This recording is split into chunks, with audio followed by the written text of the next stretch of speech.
Check. Everyone at once now. Check. Hamburger, pizza, hot dog. Hamburger, pizza, hot dog. Hamburger, pizza, hot dog. Hamburger, talking, voice. Everyone at once. Hello. Check. 1, 2, 3. Can you guys all hear adequate? Barbecue scallop potato. Is this just soup brew? Soup brew, yeah. SOOKS brew. Yeah. Soup brew, that's the password. Are you ready? Hell, and also, yes, incorrect password. Is there a capital or anything? No, all lowercase. BREW. Are you on the guest one? Oh, is this supposed to be guest? Yes. Then that'd be why.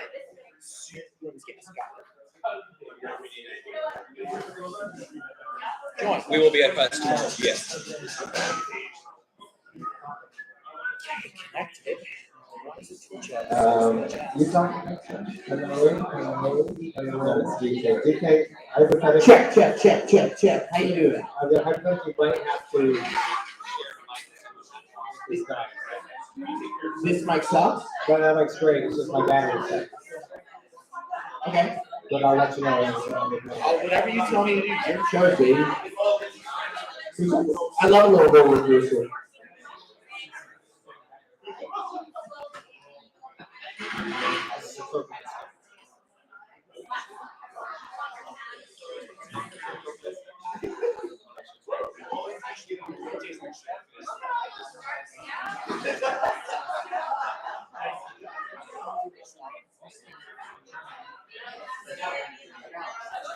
Dear Twitch, your app is atrocious. It was not made by people who ever have to use it.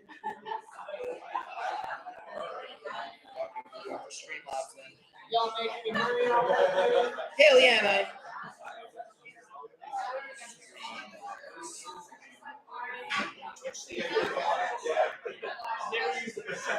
Twitch is great. Game changer. You're already on the list for the weekend. You guys are good to go through this. If there's any problems, you can message us. Check. Ooh, there. Hello. There. Now I'm here. Hey. Who?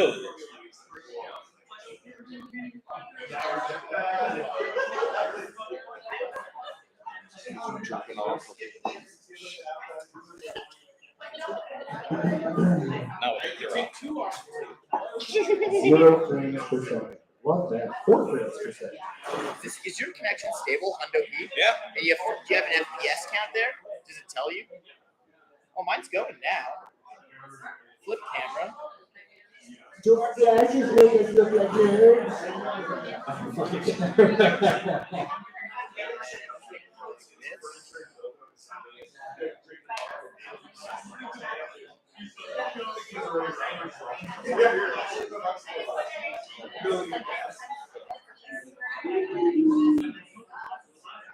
Oh, we're live streaming, right?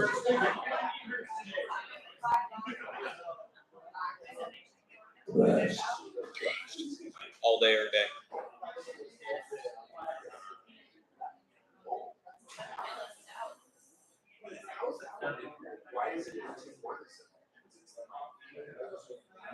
Every once in a while, it's popular. Oh, what the sand? Matt, can you sauce me the water, you beauty? With that little, keep asking for that sanitizer. There, I was like, Yeah, don't worry. maybe he's drinking it. I don't know. Only beer tonight, the doctor ordered. And if you come slightly tighter, then we're all on the shot. Right. Now, physically impossible unless you're really up to date on your keywords. If you need another. No.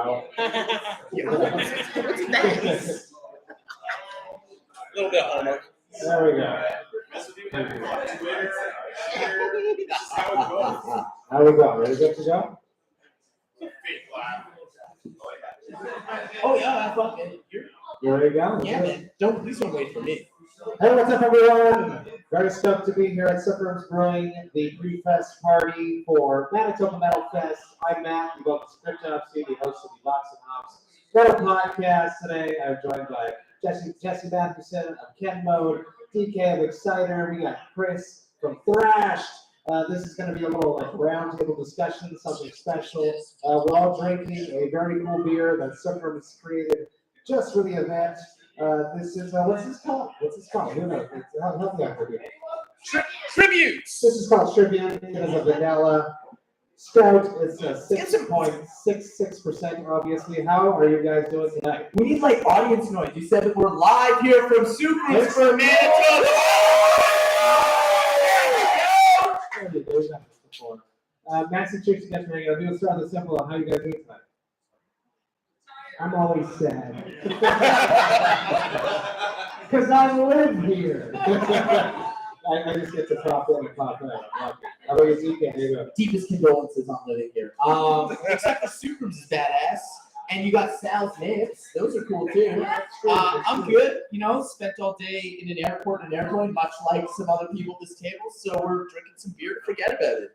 Oh, yeah, so Chris, you made the 24-hour drive to come party with us tonight. Almost died by 3 moose. It's all good. Big shout out to the boys for keeping us safe. Hell yes. VOX and HOPS, let's just jump straight into it. Do you guys remember your first beers? Start with you, Jesse. What's the first beer that you ever drank?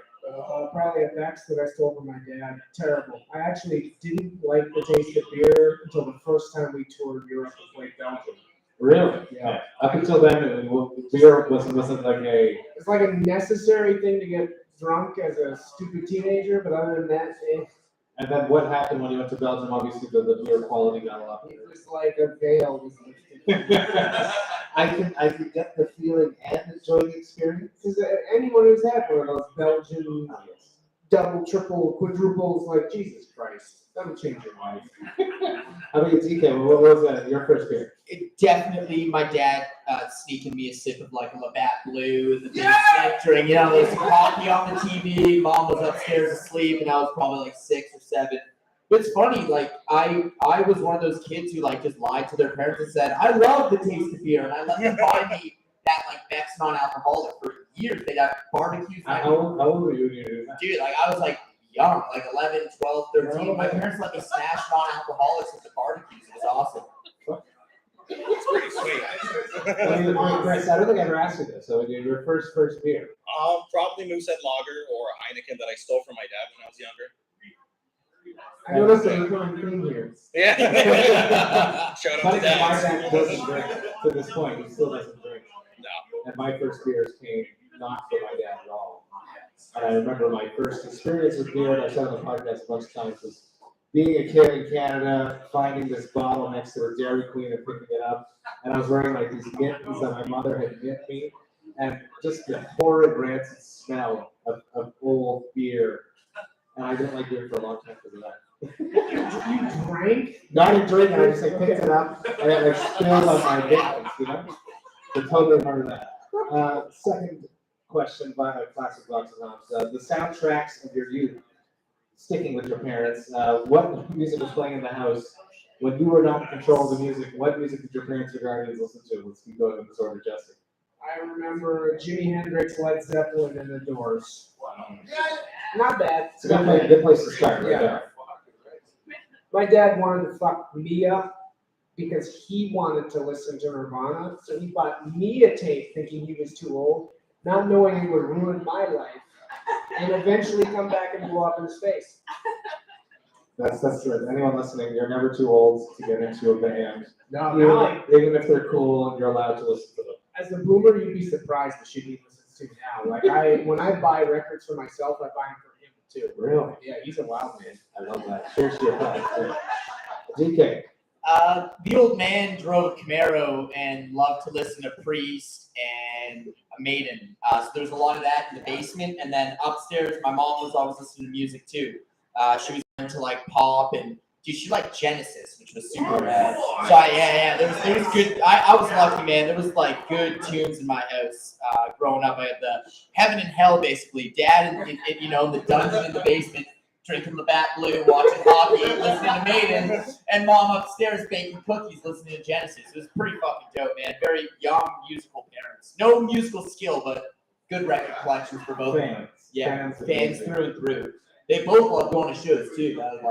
I got to see like Elton John when I was a little kid because my mom couldn't get a sitter. It was like cheaper to just fucking take me and sit me on the lap. No ticket needed. She found a sitter. Yeah. What about you, Chris? A lot of Elvis growing up, Elton John, who else? ABBA, and a decent amount of Led Zeppelin and AC/DC when I was younger too. Yeah. CK just hit on it right there. The first shows you guys ever went to go see, was Elton John that first show for you, DK? I don't know if that was show number one. It's kind of embarrassing. Or perhaps I'm lucky. I don't remember show number one because there were a lot of cool shows when I was a kid. My mom would take me to go see the pop shit she wanted to see. My dad would like seek out anything that was like remotely all ages or that he could lie. Like it's like April Wine's playing the state fair from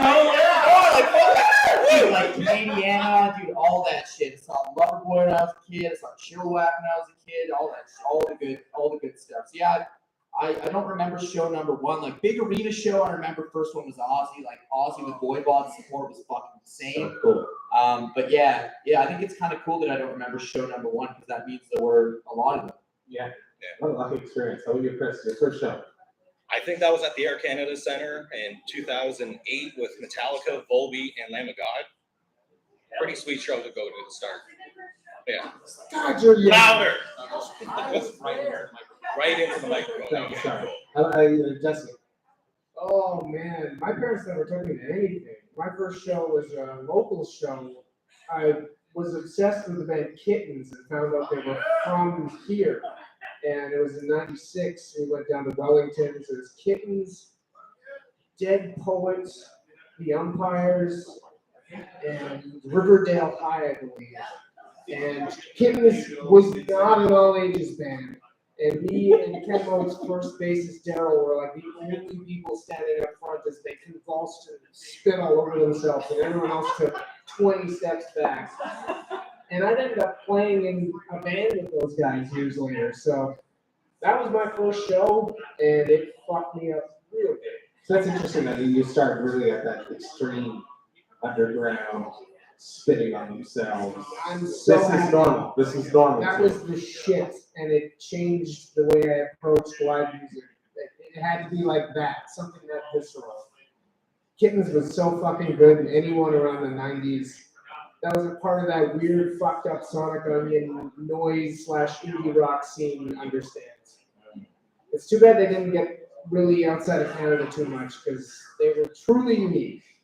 How about your first time on stage? We'll keep going with you, Jesse. Broadway Neighborhood Center, 99, Ken Mo's first show. Really? Yeah.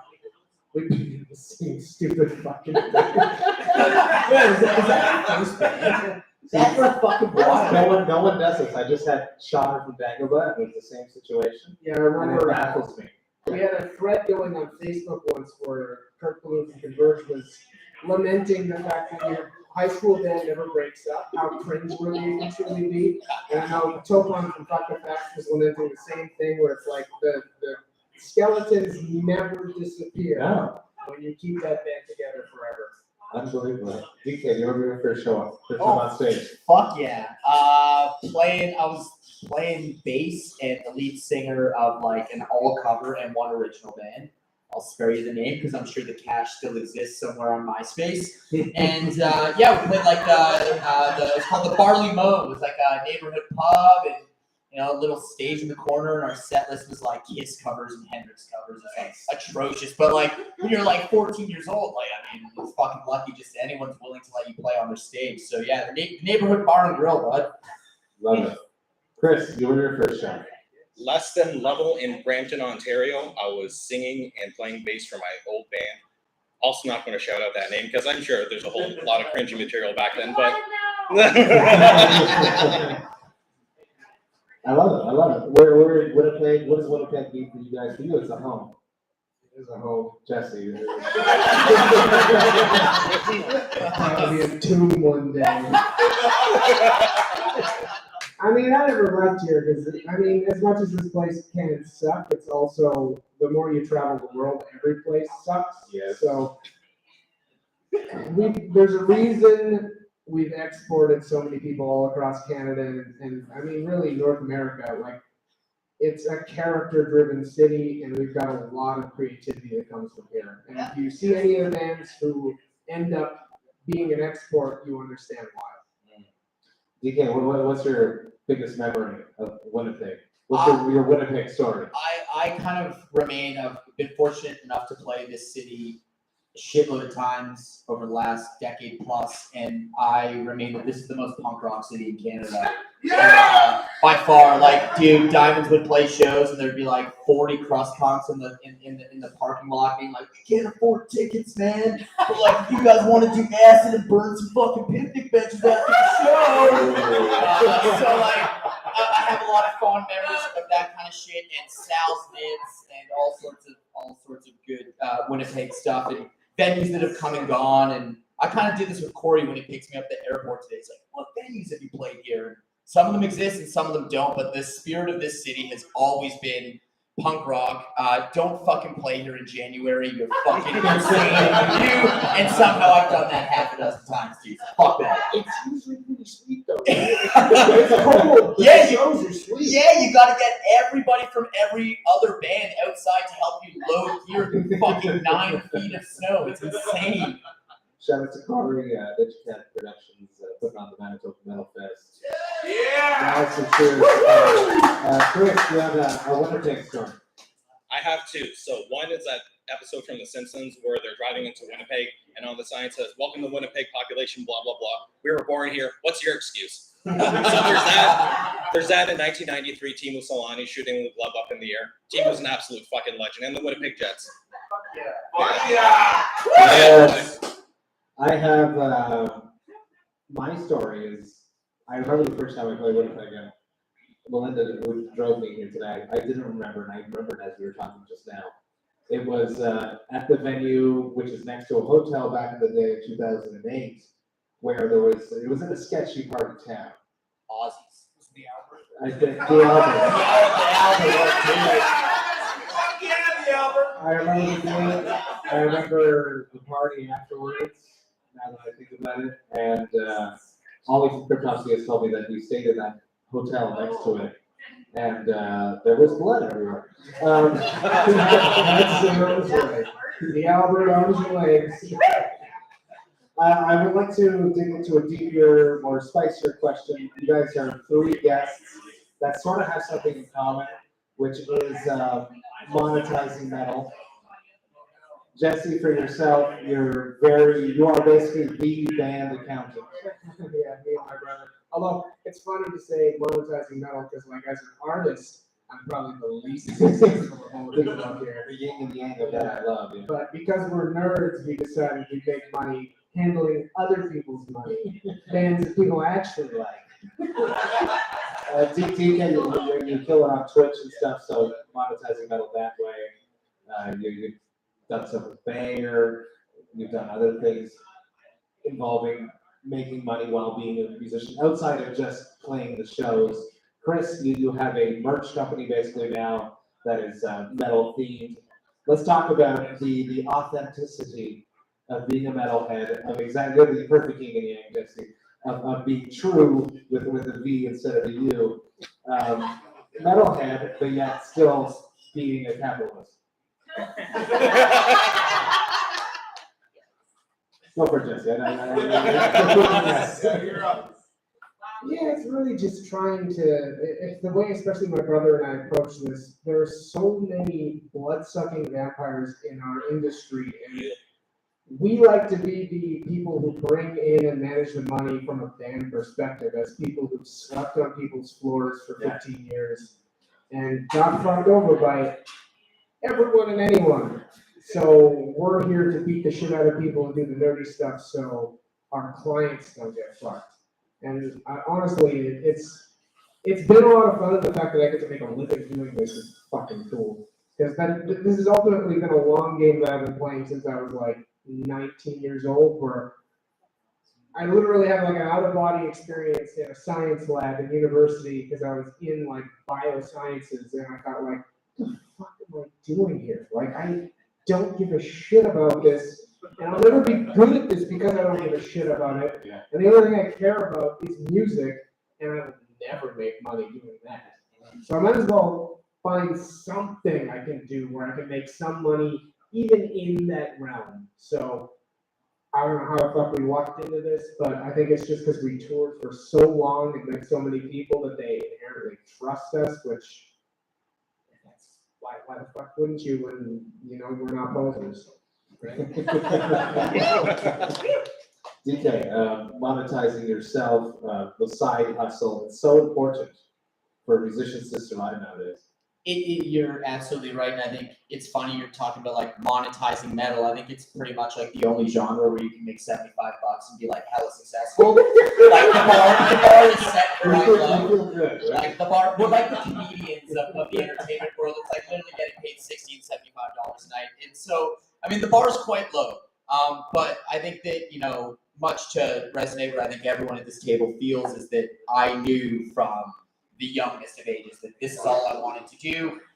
I used to punish bands before I was even playing in bands. I would just be like this 17-year-old kid and 16-year-old kid who just like, I'll sell your merch. I'll go on tour with you. Oh, yeah. Oh, dude, I turned like 18 on the road with Cauldron. Like I used to go to just sling merch, go on these brutal Canadian winter tours, and just like, do the thing. Like whether I was playing in a band or not, I knew that I just wanted my life to revolve around metal. And as technology developed, and you mentioned there's Twitch and YouTube and merch, and now I'm into these like hosting gigs, working for 5B and working for Notfest. It's just like you kind of have to work 11 jobs to make it in this world of metal, but like that's the move. And to be, as I say, the bar is not set that high. So to be looked at as like somewhat successful at monetizing metal, like it doesn't really take that much because as you hear, like we do still sleep on floors. I'm pretty sure. We're splitting another room. So yeah. So it's been a journey, but I think that those who truly believe that they can make something out of it will make something out of it because those are the people who are true with the beat. Love it. Chris.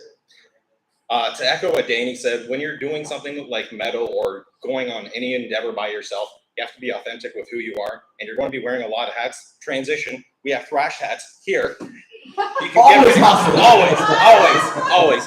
Got to be ready at a gas station at 3 a.m. Someone might come up to you and want a hat. Or you have to do this pre-show. You put a bunch of hats on your fanny pack, wear it over the bullet belt. People know what you're selling. Be with the right people. Honestly, if there's any lesson that I've learned is you have to be with the right people that are going to shovel shit on the Sunday with you because, like everyone else said, it's not always the funnest gig. It's not fun getting almost hit by a moose 3 times on the way over here and not sleeping at all. But where else do you get to do this? Where else do you get to celebrate craft beer, quality people, and in an amazing city too? It's kind of fun. Yeah. You get to talk about it. It's like war stories, right? Yeah. Oh, it's always way more funny like later. Yeah. Living the experience is a pain in the ass, but it's like nightmares. People who haven't been on the road, that's like the biggest thing. People ask, like, what's it like being in a band on the road? It's like being fucking married to 5 people at once. It's like you're arguing over where you're gonna eat. It's like who's gonna shower first. Like everything's a mini argument all day, and it's really stressful in the moment. And then you get home from tour and you're all texting each other like, "Oh, what time is loaded?" Like, y'all miss it already. miss you, Yeah, miss you guys. Not just that, you're doing like 5 different jobs that in any normal position, people would be getting paid for that. Right. Oh, I wish we had money to pay for that. yesterday was a monumental loss for the metal community. Trevor, Black Dahlia Murder, one of the best humans I've ever met. I had the pleasure to tour with. My first U.S. tour was with him, and he immediately welcomed me. The Unspoken King was not the bestly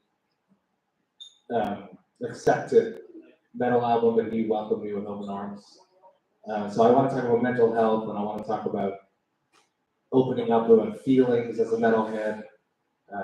I know that Jesse has a lot to say about this, so I'll let him pick it up. I mean, I just wrote 2 records about essentially trying to not completely lose my mind during the pandemic.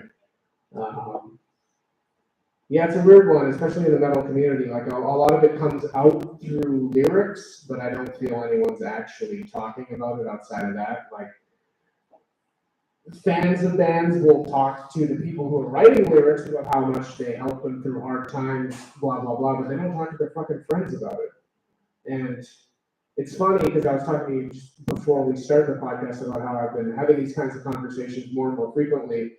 And it's from a different context where I'm largely speaking of where people are pointing out problematic behaviors within underground communities. And I get that it's a problem, but at the same time, we are forgetting the fact that a lot of people come to these communities because they don't fit in, they don't have good social skills, and oftentimes they have pretty bad emotional problems. And it's a work in progress for all of us, but I do think we all need to kind of accept the fact that there's a reason a lot of us are here. We're kind of fucked up. And you need to have a degree of sympathy for that sort of stuff. And it's bad to even say this, but there is a lot of legitimate, even like autism in our scenes, where there are people who don't know how to relate to normal people. Many of our heroes are on the spectrum, 100%. Big time. And it's fucking brutal. Yeah, 100%. Working with kids, which is what I do when I'm not screaming death on what I'm doing right now, there is I'm well versed in the spheres of autism. And I 100% agree with you when I talk with people, and I'll whisper to people and be like, that dude's on the spectrum.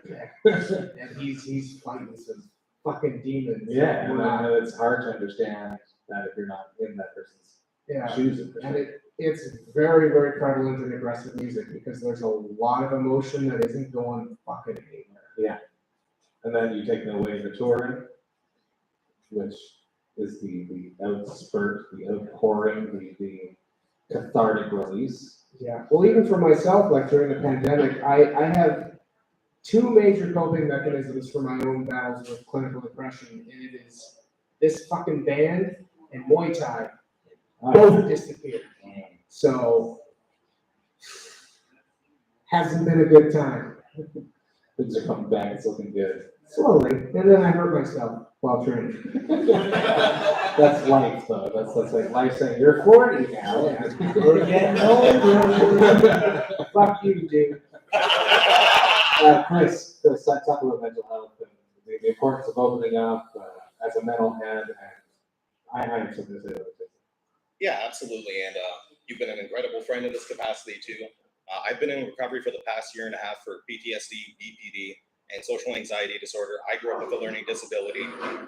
What you find in metal is a lot of people on the peripheries of finding acceptance within themselves, and that's how they get into the music, and that's how you have that sense of community with one another. And to echo what Jesse said, a little bit of sympathy and compassion goes a long way for a lot of people.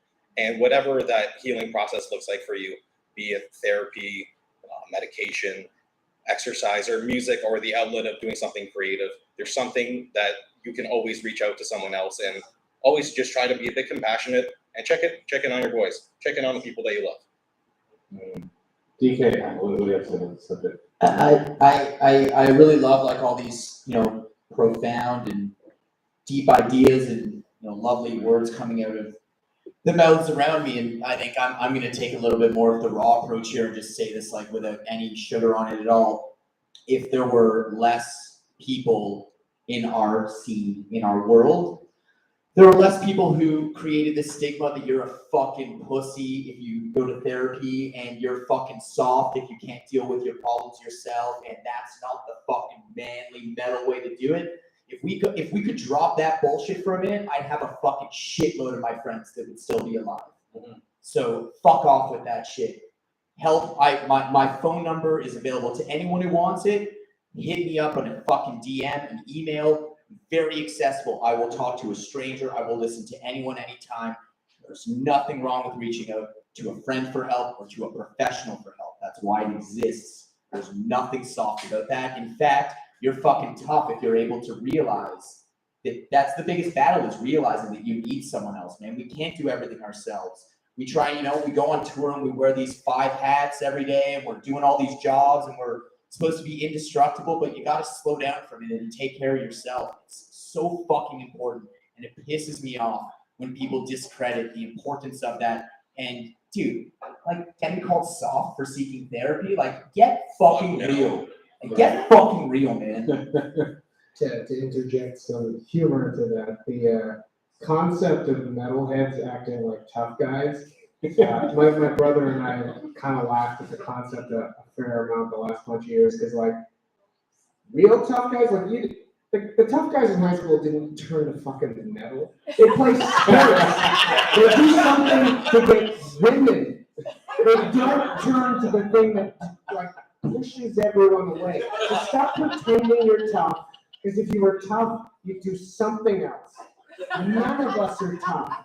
We're hiding under this aggressive facade. It is a facade. That is 100% true. I echo everything that's been said. It's time for people to just, if you need help, there are friends there. Don't enter a cocoon. Don't go down that dark tunnel. Reach out, please. That's a tricky one, because when you're in that dark place, the last thing you want to do is reach out to someone too. So it's a matter of, it's fucking tough. You gotta check in on your friends sometimes. And as much as you putting that kind of responsibility on other people, if you all know each other that well, that's just kind of what you gotta do. You gotta take care of your crew, because I mean, I've been there. When I'm fucking depressed, I don't want people bothering me. Yeah. I don't want to be a burden. I just want to be left alone. But then when you receive that message from someone, that's something that it definitely helps. It won't necessarily get you out of it, but it does help. No, that's why you're right. The burden somewhat should be on friends, as that's why we don't just say it. I mean, check in on your friends, tell your friends you love them. Like, it's real shit. You sometimes do. You're absolutely right. It is sometimes the furthest thing that you want to do is reach out when you're in that darkest space. So it is on us. If you love someone and you care about someone, show them, check in on them. A simple text message. You don't even have to call them. I know we've all got fucking social anxiety about making phone calls now. Thanks, text messages. Yeah. Like, I can't even order a pizza on the phone anymore. Fuck that. Dude, I never ordered it. My mom, I'm from Quebec, right? So my English family in Quebec, my mom doesn't like speaking French. So she would make me, I haven't said this in 5 years, she would make me order the pizza as a child because I went to French school. And I've been fucked up on the phone since then. Good transition point. I love making beer collabs. I love making collabs in general. I love creating something with the VOX and HOPS logo, with the CRYPTOPSY logo. What would be the perfect collab for you, Jesse, Dekay, Chris? What would be the perfect collab for you? It doesn't have to be a beer. If it is a beer, it'd be cool, but it doesn't have to be. Oh, dude, it'd be beer, coffee. Or Muay Thai shorts. That's cool. Although the rest of my band would agree with that. Probably coffee. Yeah, for consumables, suck Death Wish. I want to do a coffee with you. For consumables like coffee and beer are daily consumables for me. I would also love to do a cannabis. We don't have to call it cannabis. We just fucking weed. I want to do a weed. Like, I want weed. What would your weed be? It would be fucking better than God's vagina. That's the name. Duh. I like that. Yeah, that'd be dope. Because those are things I consume every day. Some collabs don't make sense, right? You see, like we were talking about profiting earlier. Like some of these collabs are like, okay, all right, we know where the motivation is, but like I believe in collabs that like something I would use: coffee, weed, and beer. Give me all three. Oh yes, Chris. Probably echo the sentiments of Dekay. Something THC infused beer. Ooh, weed crossover. Call it Get Fucking Buckled. It'd be cool. Like, what would you call it? Sorry. Get Fucking Buckled. It'd be cool to be like a West Coast type, yeah. So it's like super dank because of the weed and stuff. Yeah. Put memes on the bottle. Put memes on the bottle. Memes on the bottom. Dank memes, Love man. it. Let's do memes. Dank memes.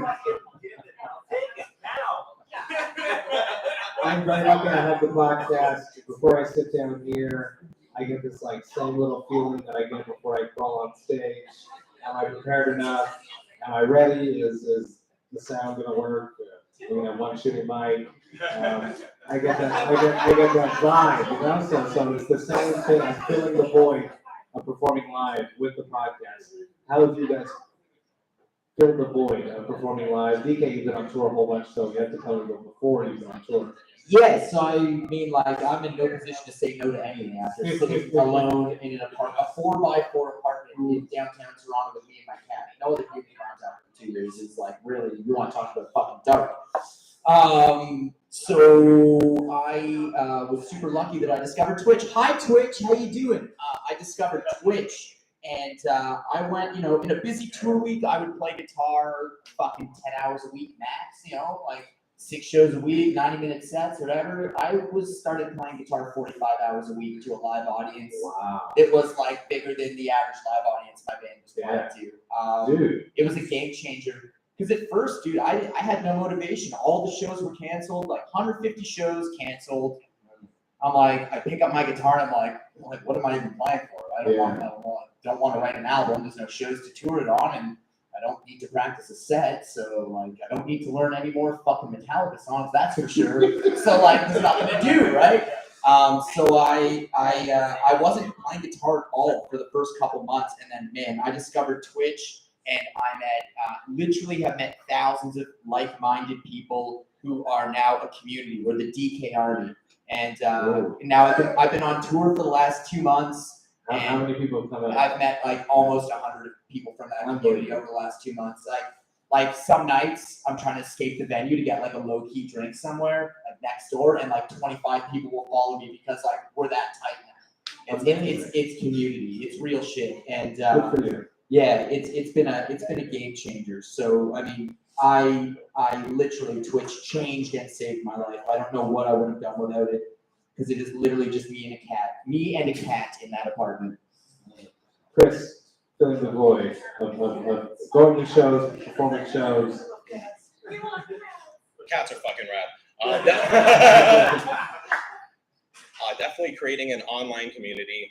Discord's been a lot of fun for me. Every Friday, I get together with my Discord community. If we're not watching a movie together, we're talking about music. Or we play American Truck Simulator. Honk! And it's a lot of fun. You get to connect with a lot of people, have some drinks in the safety of your own home. Finding any excuse to go meet up with a fan. If someone, there's been a few times where I reverse block my phone number and I pretend like I'm working for Canada Post. And then if someone's in my area, I'll go deliver their merch to them. But you gotta sell, that's half the fun, is just selling it a little. I've seen that shit online. That's fucking brilliant. Thanks, dude. That's great shit. That's great shit. I'm Jesse, filling the void, making 2 albums. Just a deeper, deeper void. You wrote a lot of music. It was pretty voidy. Yeah, I learned how to use Reaper and just dove completely into trying to write music. We wrote 2 records worth of material and recorded it all last fall. With Andrew Schneider, we flew up from New York, which was actually like the bottleneck of the whole process, because we wanted to do our records with him, and by the time we could finally get him up to Winnipeg to do it, because we thankfully got some cash from the Manitoba government to do that shit, I had like 75 minutes worth of music to do. And no one wants to hear a double Ken mode album, so we made 2 separate albums that we're going to release that are their own statement of completely losing your mind. I love it. One last question. Classic VOX and HOPS rapid question. It probably happens to each of us frequently, but we don't want it to happen. And we don't want it to happen tomorrow. So when we wake up tomorrow and we don't feel so good, what are your hangover cures? Jesse, take it. You mentioned earlier that you drink to avoid headaches. Yeah, I in fact, this is a headache maker. I can't mix beers anymore. If I mix any kinds, I get a headache. But I'm gonna try. My partner got me on making homemade Gatorade. Where you do like a pint with a little bit of lemon juice and a whole lot of salt, and you just chug a whole bunch of that, and then just keep drinking water. And I mean, I guess having bacon helps too. Sorry for you vegans out there. I forgive you. You can't go for it. I'm just gonna be real about it. 10 years ago, I would have told you have another beer, but like, I'm just gonna be honest. Like, nothing works. You need to sleep for an entire day. Like one of those 9 p.m. puking in bed hangovers. Like, dude, like just you're dead to the world. You're either calling in sick to work or you were smart enough to book it off. Ignore your phone. Just stay in bed and don't move for like 18 hours. It is the only cure. My body does not work the way it used to. I used to get up after like 2 hours of sleep, crack another beer, and go on another bender. But now it's like, yeah, dog, we're up for 2 days. Dude, wait till you're 40. Chris. First thing I do, I wake up hungover. I put my face in my bong. Then I go to the shower for a beer. Then I go to Osmo Shawarma. Shout out Osmo Shawarma, best chicken shawarma in Mississauga. Double chicken shawarma. You got to have protein. You got to have carbs. Something spicy as fuck to sweat it out for a little bit. That's half the trouble. Try going to the gym. You're going to fart a lot, but fucking whatever. No one's going to talk to you anyway. Fake it till you make it. Maybe do some mushrooms too. Gym, shower, weed, and shawarma. There's no fucking way you're in your 30s.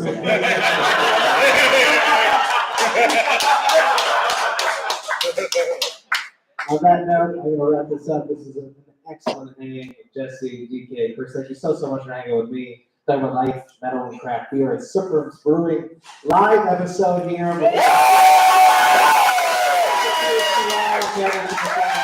Cheers. Thanks for having us. Thank you. Let's drink.